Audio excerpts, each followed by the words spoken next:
Did you see all the faces that Kouri Richins was making in court during the victim impact statements after she was convicted by a jury of 8 of killing her husband, Eric Richins, by poisoning him with fentanyl, leaving her 3 children without a father? She addressed the court. It was strange. She appeared to cry. Did she? I have a very special guest to help break down all of her body language, a world-renowned body language expert. But first, thanks for being here. I'm Matt Johnson, the host of Justice with Matt Johnson. Please hit the subscribe, hit the like, and be sure to share this episode with a friend. Now, the case of Kouri Richins.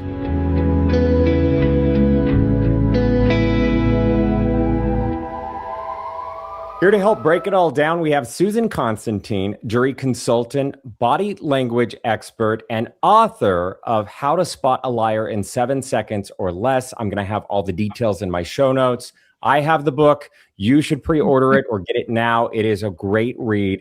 Susan, thanks for being here. Everyone in the chat yesterday was writing your name, and they were like, we wish that Susan Constantine was on right now because Kouri Richins was just so ridiculous in court. Your initial thoughts on the case before we start looking at clips. Well, that was a performance, no doubt. When you're looking at her overall demeanor, that whole thing had nothing to do with her. That had everything to do with trying to stay connected to those boys. That's what she was doing. It was almost like a form of a manifesto to the boys, like she'll probably never see them again, but these are all the life things that I want you to know. Is it almost as if she was writing her will? It was really kind of strange how she did that. Nothing was really about the sentencing, wanting leniency, nothing like that. I mean, it was very strange. It was such a strange statement, and we're going to get into it. We are going to get into her attitude and the many faces of Kouri. We are going to talk about her letter to the boys. We are going to talk about her accusing the jury of getting it wrong and how she appeared during that. And then finally, the verdict and how she behaved during that. This case is just something else. This went on for about 5 hours yesterday. So let's start with the many faces of Kouri. This is during the victim impact statements, and this is from her sister-in-law. And you have to watch her face in this. It was hard to choose a clip, but I want to get your take on it. And they have to go through life without their dad because their mother planned and carried out his murder. She could not have done anything more selfish or more cruel to those boys. Almost immediately after Eric died, she cut them off completely from our family, from Eric's family. The isolation was calculated and strategic. Kouri used the boys as bargaining chips with my dad. She repeatedly threatened not to let him see his grandsons. For over a year, Kouri led them to believe that I hated them, that I was attempting to take Eric's money for myself, and that I intended for them to be left without support, that they would be homeless and starving.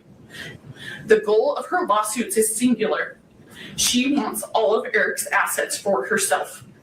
Despite her lies and fanciful public portrayal, she knows that none of Eric's assets are going to me, my dad, or my sister. He told me he would live his life through hell every single day of his life until his youngest was 18, because he believed Kouri was the most evil person he had ever met.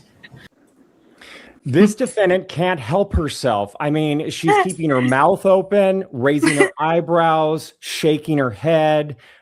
She said, wow, at one point in time. The judge is watching her. This is before he sentences her. This is what we call demeanor evidence. So, right? You didn't have to say a word. All you had to do was watch her face, because it was like a motion picture in action. It was like watching Amber Heard in a lot of ways, because the expressions were so big and so expressive that there was no doubt that you knew what she was actually thinking and feeling. So disbelief, scrutiny, scrutiny, contempt, the mouth would smirk off. She would perform like surprise, like, oh, I'm appalled, right? So we saw that. And then we saw some lip compression where she would press her lips together, kind of suppressing her emotions. But then she would do a lot of what we call contempt gestures, like this is ridiculous, eye rolling, contempt. And then she would look at her attorney, right? So she's looking at attorney for like, do you believe that? And her eyes are big and wide open. So these are all convincing gestures, like it's poor performative. And the reason why, and I'll explain to your listeners why it's performative, is because you have to time it to what was being said and look at the duration of how long she keeps that emotion. It's really long. Real emotions only last the highest 3 to 5 seconds. She held them frozen because she was trying to send a message to the jury and to the judge that she was appalled, that in just as disbelief. But she was challenging also too. There was a lot of challenging expressions that were going on. Anyway, overall, the performance was a performance, and she was acting as if like she was appalled that anybody would ever think that, and she was totally shocked and surprised. Well, Yeah, it is a big performance with her, and it always seems to be. But I was wondering, there was one point during yesterday. So now we go from all of the victim impact statements to the mitigation. And she actually, even though the defense didn't put on a case or call any witnesses, which is not their burden, and she didn't testify, they did have a lot of support, including a letter that was read into the record from her aunt. And what I want you to notice is, at one point in time, she tears up, and I'm wondering if it's a real tear or why. Mm-hmm. And I'm going to put that on the screen right now. You, Kouri, and I'm very proud to be your aunt. I stand before the court not to minimize the seriousness of this case, but to speak about the person I've known outside of these proceedings. Eric and those boys were her life. Both Eric and Kouri were very loving and attentive parents. They were solid, they loved hard, and they played hard. I also watched her work tirelessly to educate herself and create stability for her family. She pushed herself because she believed in building a meaningful future. She was proud of what she accomplished, but even more proud of being a mother. This conviction does not erase the years of humanity, goodness, and compassion that existed before this moment. I know there are people who may only see the charge or the verdict, but I ask the court to remember, a person is more than the worst moment of their life. So during that statement, I actually see a tear fall down. Is it real? And why was she crying? Yeah, she was crying. This was not one of those full cries, right? We've seen her do that before. And this is self-loathing, right? She feels sad because this has to do with her kids, right? And there was a lot of emotion that she was really feeling, of regret, sadness. You could see that in the chin boss when you see the chin kind of bounce up. And also what the other indicators are, you'll see that the cheeks got very flat, which they did do.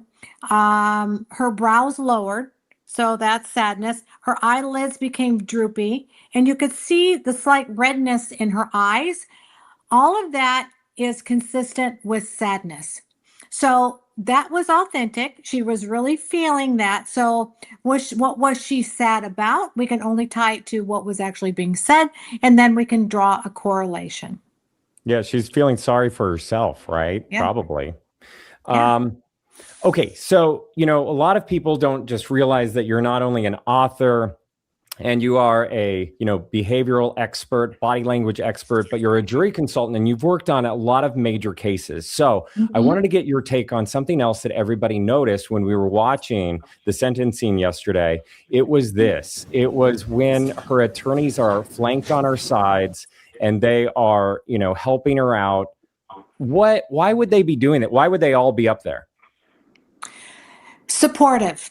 First of all, she's got like a 3-corner, right? She's got someone behind her, and then you've got the other 2 beside her, the 2 women.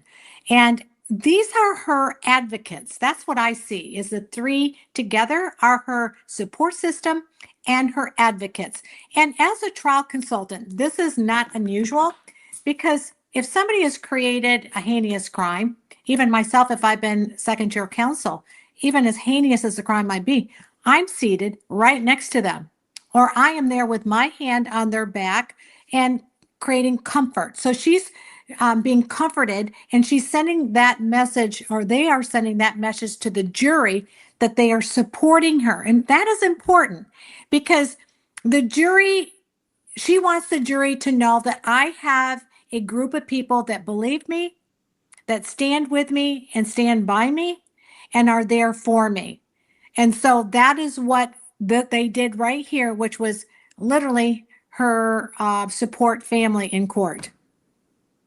Yeah, and then she goes right into her statement that is something like 40 minutes long.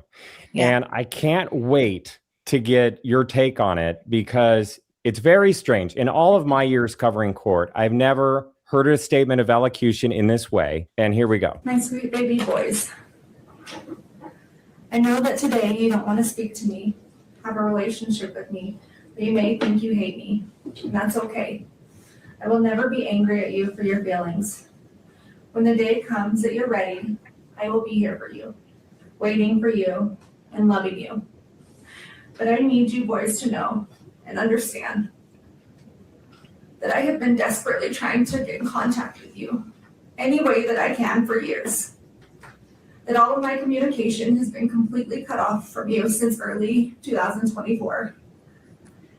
And now I will use any opportunity I can to get a message to you.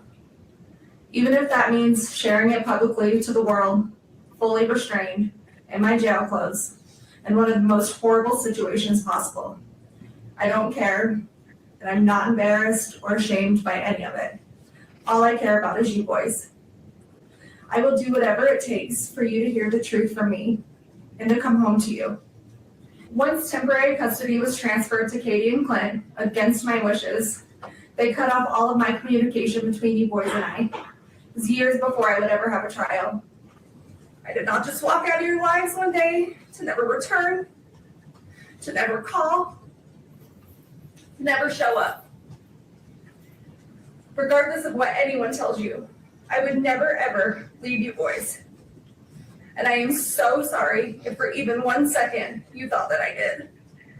You boys have the right to be angry and sad and confused, feel in survival mode, have questions. All of this is completely valid. Your feelings are completely valid. And one day when this is all over, we can sit down and talk about all of this and sort it all out. I promise you boys, one day it will be over. Is she really crying or trying to cry? What's going on? Well, there was a point where her voice shifted. You could hear it, the strain in her voice, so it became emotional. But the way I see this, Matt, I'm now removing her as the killer, which we know she is. She's now being mom. So this letter, all of this had nothing to do other than her message to her boys from their mom. So what this is showing me is that there's parental estrangement, right? The kids don't want anything to do with her. She is trying to create reconciliation, right? She is also trying to grasp at whatever she can have to have any form of contact with her boys, so that she does not want to have severed. And that was very clear to me. So she says, and clearly, listen to her word for word. What she was saying word for word was her word for word. That's how I saw it. She did not want to be restrained. She wanted them to know exactly how she felt, and from her experience, and that you will know it from at some point in time in your life. It's interesting how it's like what we call rational lies. You rationalize rational lies, and that's what she's done. And that's what she wants those children to hear. This whole thing was about her message to her children. I want you to kind of think about, like, if she weren't here, right? And we see these movies like the Notebook or something, and then they open it up, and here's the letter from the loved one, and it's everything I want you to know growing up.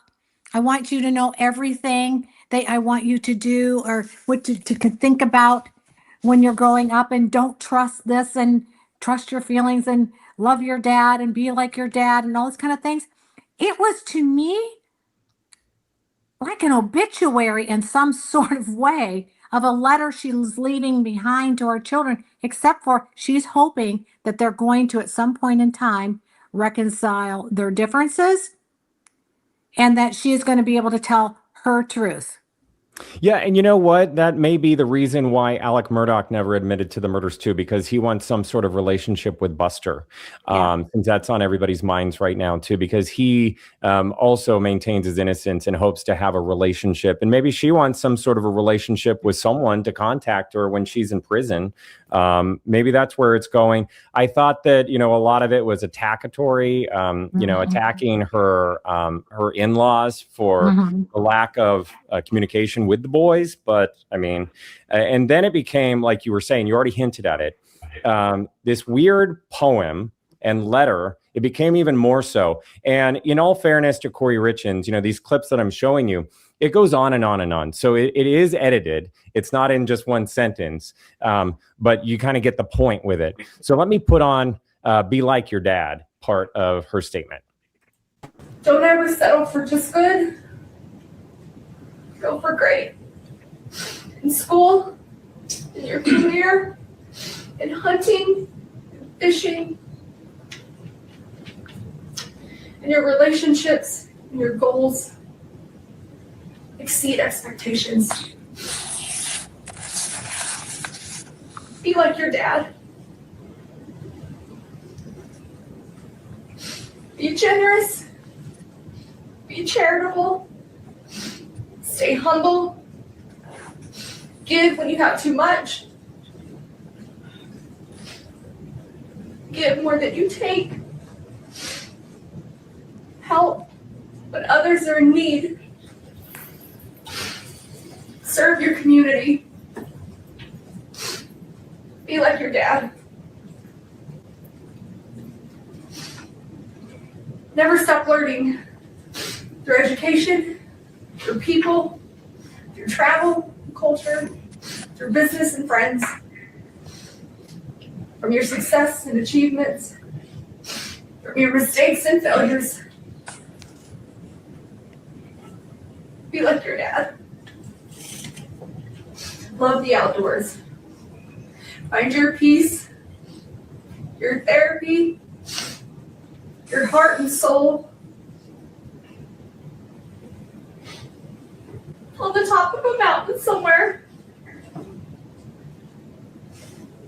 where it's quiet, where it's calm, where you will be able to feel the spirits of those that you love and miss the most. Be like your dad.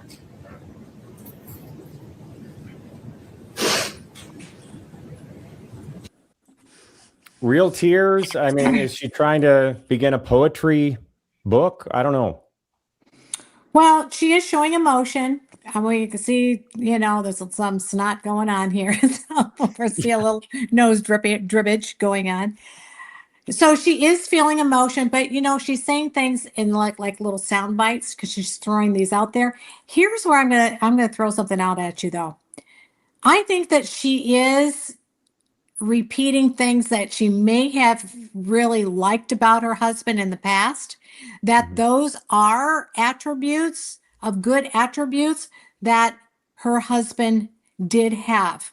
She's just leaving out what she didn't like about him, right? So there's a lot she liked about him that are good attributes, and she was naming what he was all about.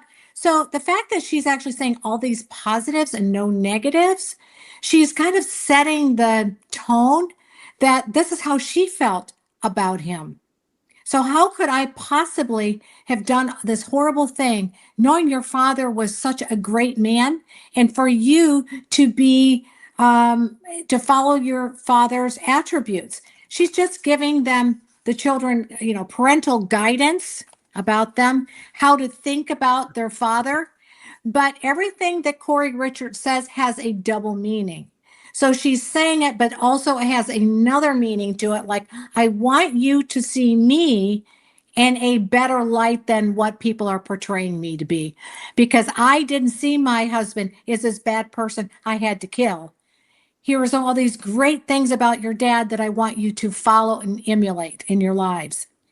So this is the kind of psychology that I find fascinating, how a person can think. It's almost like the part of Dr. Burgess talks about cubing, right? Mhm. Where you can be this murder killer, and then you can be this great mother, housewife, mentor, but you've got this other part and it's like tucked away. She knows it, but that's not what she wants the world to see. Yeah, and almost there was a lot of chat when we were watching it live together, and people were saying, "Gosh, I wish Susan was here to help break it all down and get analysis." But a lot of people were wondering, maybe she's like making these statements not only because she wants the boys back in her life, but because it's kind of part of her appeal. She's really claiming her innocence.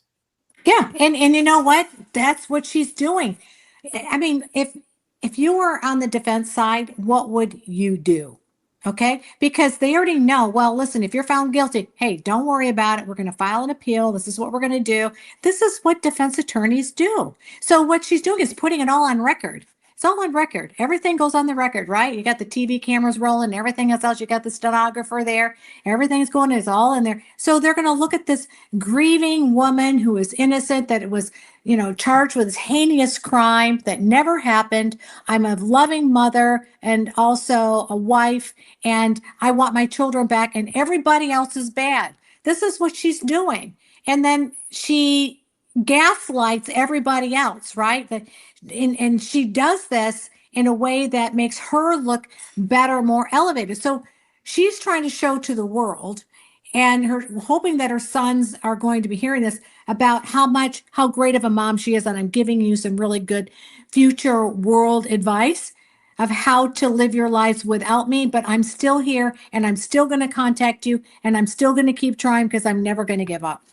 In the same subject of her maybe making this part of her appeal and putting it on the record, she really goes into the jury got it wrong. So let me play that and get your take. I'm sorry that 8 people from a jury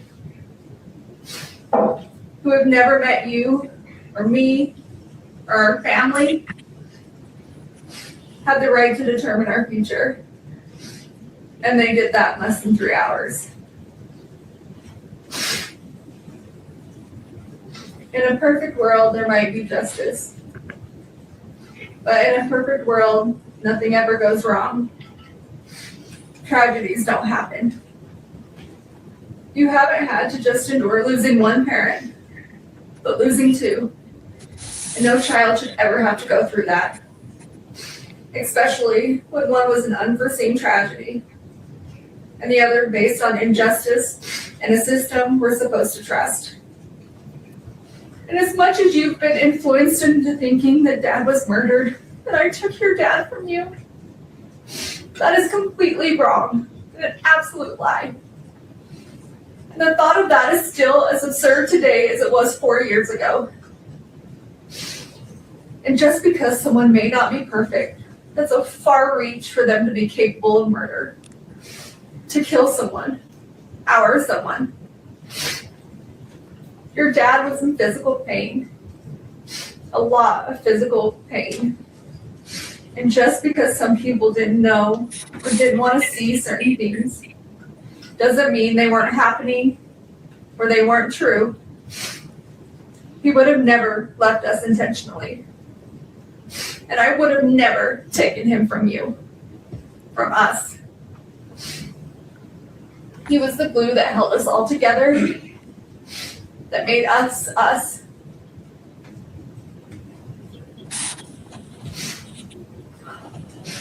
Every little boy needs their father. Is he supposed to teach you the things that I could never explain?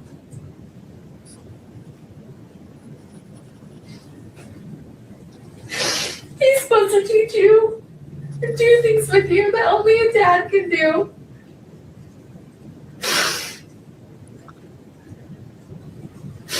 And only he could give you those life lessons between a father and a son.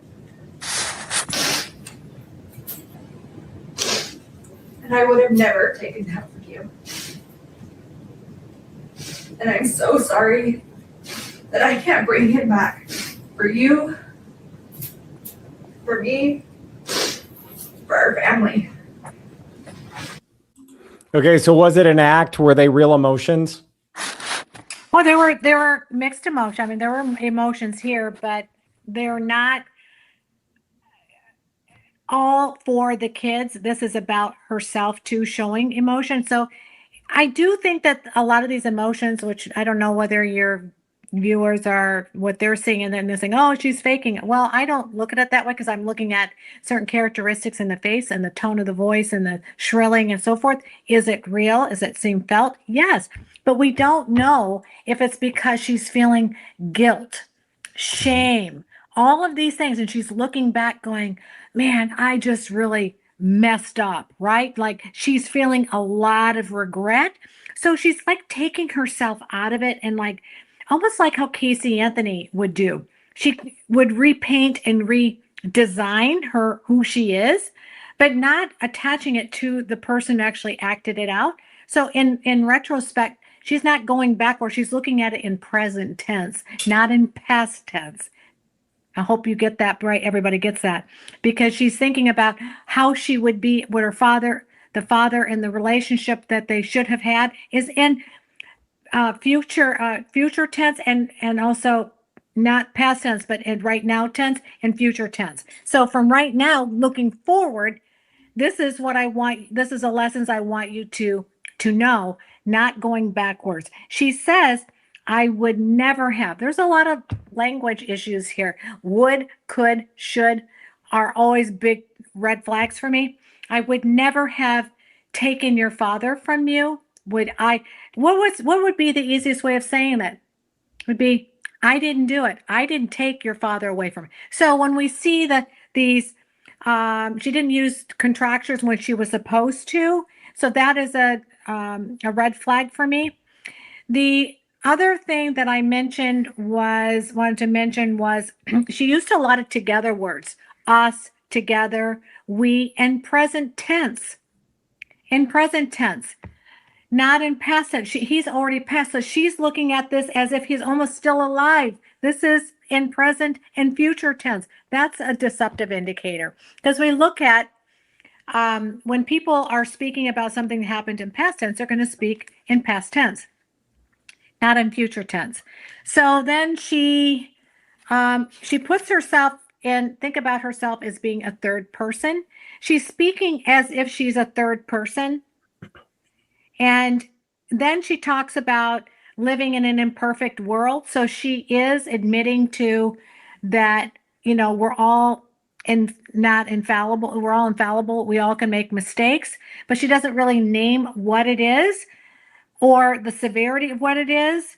There's a lot within this language that would fall under deceptive language.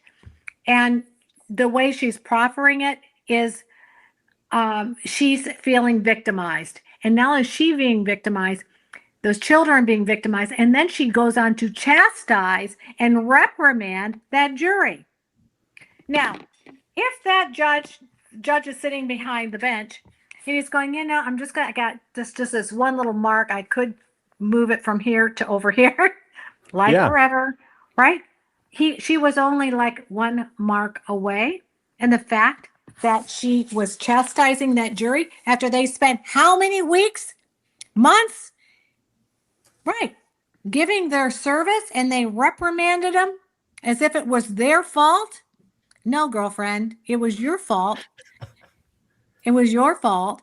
And all the witnesses that testified, they came to the conclusion unanimously that you are guilty of first-degree murder. Boom. End of story. No one got it wrong. They got it right. And she could have testified. She could have, rather than just giving a statement now and chastising the jury, and, she could have actually put on a case, even though it's not her burden, but she could have done that. And she does remind me of like Casey Anthony or Jodi Arias or Murdoch with the different narrative and just presenting a different person and a different reality than the rest of us are seeing. Yeah. So that brings us to our verdict. And again, the judge had the decision whether or not to give her life with the possibility of parole one day or life without parole. So I can't wait to get your reaction to this.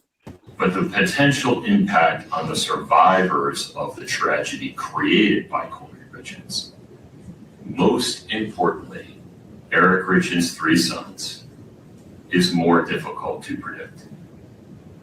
On one hand, if the court sentences Ms. Richins to life without parole, one or more of those young men may come to resent that the court eliminated any opportunity they might have in the future, decades into the future, to express an opinion as adults with substantial life experience about whether their mother should, for example, be allowed to die with dignity.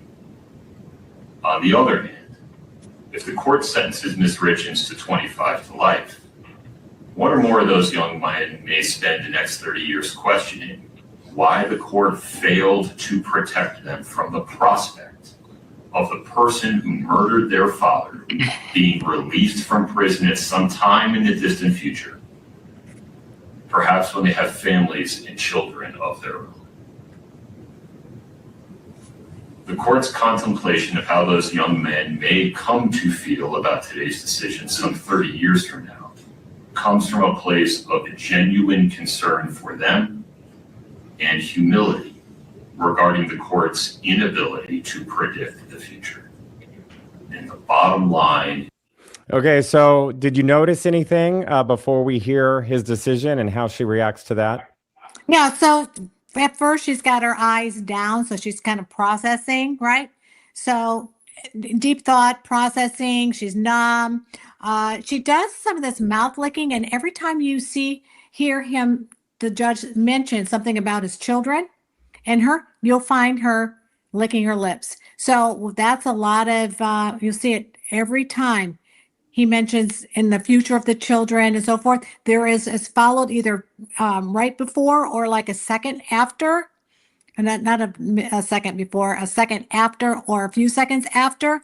That's when you see this kind of thing as a psychophysiological response, and that is a concern, worry, fear, just overall high emotion, and your salivatory glands they become dry, and so they lick. And every time it has to do with the children, every single time. So that tells me when you start to link them together, see that right there, like this is real. That is like a form of compression. There's high emotion, and that's how we see it, is in the mouth. Oftentimes we'll always see it in the mouth rolling, lipping, lip compression, lip rolling in. And part of that also too is it's a complex emotion. There's sadness, there's fear, there's concern, there's worry, there's fear, a lot of fear that's going on there. And you can see those lines, see them up high on her forehead, those horizontal lines. There's 2 of them, great big ones, right? You can see it, the shadow of them there. Those are worry lines. Concern lines, but her overall eyes are pretty dead. There's not a lot of emotion going on in her eyes. Why is I don't that? even see rapid eye blinking. Is she preparing for the worst case scenario there? Oh yeah, right then she has already conditioned herself for the big blow. So she's prepared. So when she's not prepared, you would see let's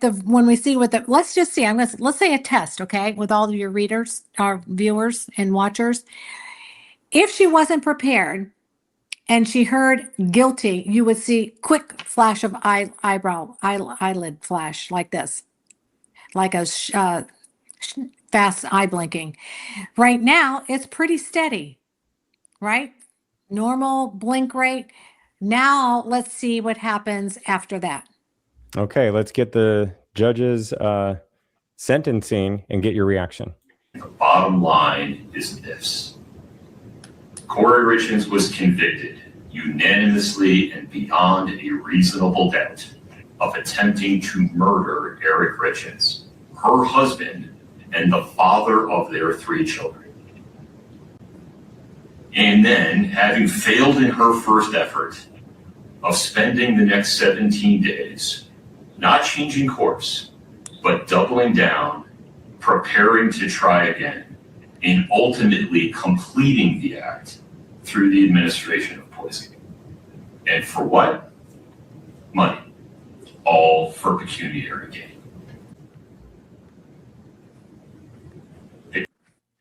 Okay. So big reaction there when he accused her of killing him for money.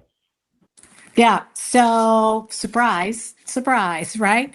Eyebrows raised. She does this a lot when she is like, really? That's what she says. Like, you got to be kidding me. Really? That's it. Eyes wide open, brows lifted up, and they're frozen. So she does this when she's trying to send a message. Like she holds it, which is performative because it's beyond 3 to 5 seconds. It's held. She lifts her eyelids, they're almost like kind of fall right inside the center of the socket. She glares right at the judge, right, and holds it. So when she's doing that, it's a form of intimidation. Like, really? You're joking. Are you out of your mind? That's what she's thinking internally. She disagrees. See, if you were to separate the top part of her face to the lower half, they look incongruent, don't they? Mm-hmm. Right? So we look at, does that match? Like I would be, if that were true, I would have my mouth drop. Like, really? It would go together, but it's not. It's only in the upper part of it. That's the part she can control. She is controlling her facial expressions to give the impression, like a movie screen, I am sending you a non-verbal message. It is like a screen, a movie screen, but they're not with words. She is playing out a role and it's acting like she's sending a message non-verbally. And the why I say that is because it doesn't match the bottom. So it's not congruent. It's performative. Otherwise, it would all be saying the same message. Well, Wow. let's see what she does next. A person if convicted of committing that sequence of acts in that way and for that reason, and who causes the absolute tragedy that has befallen Eric Richins' sons and family. A person convicted of those things is simply too dangerous to ever be free. Accordingly, Ms. Richins, based on your conviction on count 1, first-degree felony aggravated murder, the court hereby sentences you to life without parole. You have the right to an appeal. You must file a notice of appeal within 30 days. You have the right to be represented by counsel on appeal. Mr. Bloodworth, anything further? Okay, your thoughts. Okay, first of all, she's trying to show disbelief. That's what that's all about. Head forward, like she's moving into his proxemics. It's like I don't want to call it an attack, but when you're leaning forward in, it's a form of control and dominance. That's really interesting. She thinks it's just a big joke. This is contempt, eye rolling, smirking, mouth contempt. All of that is contempt. And, you know, they've done some research on the 4 horsemen of the apocalypse of what is one of the big things about relationships that would destroy them. And she showed 3 different forms of contempt right there in her facial expressions, which certainly the judge looking at that going, oh no, really? Okay, guess what? You're getting it all. You're going to get it all. I'm going to give it to you all. You don't do that. You don't throw contempt expressions to the judge 3 times in a row in disbelief. Eye rolling. Think about a husband and wife when they get in an argument. You don't like what they have to say. You go, oh, yeah, right. That's contempt. Okay. But then she does it with her mouth. She leans forward and she's frozen. No rapid eye blinking. So she's just taken the hit. She expected it. Yeah, she's a piece of work. She really is. I just couldn't wait to get your point of view on all of this. We could talk about her for hours and hours because that's actually how long the sentencing went. And her little speech to the court, which went in circles, was over 30 minutes, I think closer to 40. Thank you, Susan, for helping to break it all down. It's a lot. It's a lot with her. I know. And you know what? I wish that my book was coming out. No, and I don't really wish it, but a little longer, because I actually wrote about Kouri Richins in my book. When You she did? was, yes, I sure did. And boy, this would have been a good sequel, but don't worry about that because we can cover it into my secluded group. If you sign up, if you click on this one, you go to Barnes and Noble and you can or pre-order the book. And then you can then be part of my own little community where I'm going to take you inside behind the scenes and show you how I break it all down. Well, that's fantastic. I'm going to join it. I think that the book is amazing. I'm going to have all of the information in my show notes. Susan Constantine, thank you so much. And congratulations on the book, How to Thank Spot you. a Liar in 7 Seconds or Less. It's out for sale right now. And it's, of course, on your website as well. And I'm going to have that link. Your website is? SusanConstantine.com. Thank you, my friend. You're welcome. And if you would like to watch Kouri's full statement to the judge and the other victim impact statements, just head to the videos section of this YouTube channel. Thanks for being here. Make sure you hit the like and subscribe, and we'll see you next time.